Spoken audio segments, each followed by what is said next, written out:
Da li izgledam kao da sam spremna? Ne.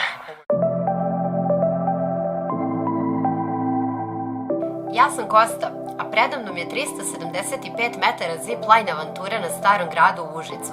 Možete je naći i rezervisati na sajtu Serbian Adventures.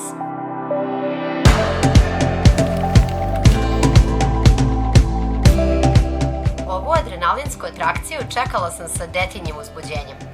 Juriš kroz vazduh nad kanjonom Đetinje počinje kod Starog grada, a završava se na Čitakovoj steni. Je li to najdužih 50 sekundi u svačijem životu?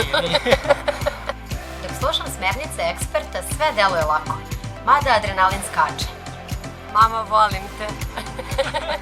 Tako je dok na red ne stigne stavljanje kacige, kada i poslednje zrnce treme iščezava.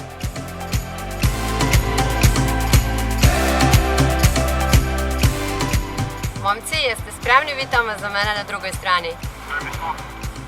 Stižem.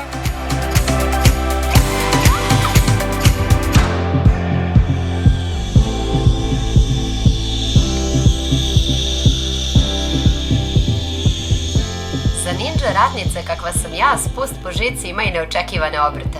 Ali nema frke kada je tu Marko.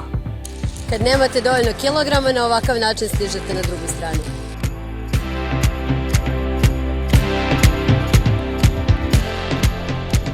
Nenaučena da prihvatim neuspeh, odlučujem se za novi trik i povratak na početnu tačku.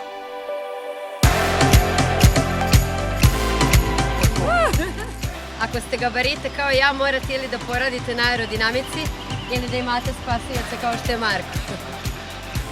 Ne propustite sva uzbuđenja koja vam može doneti boravak u Užicu, smeštaj u jedinstvenom ekološkom hostelu i druženje sa najboljim domaćinima.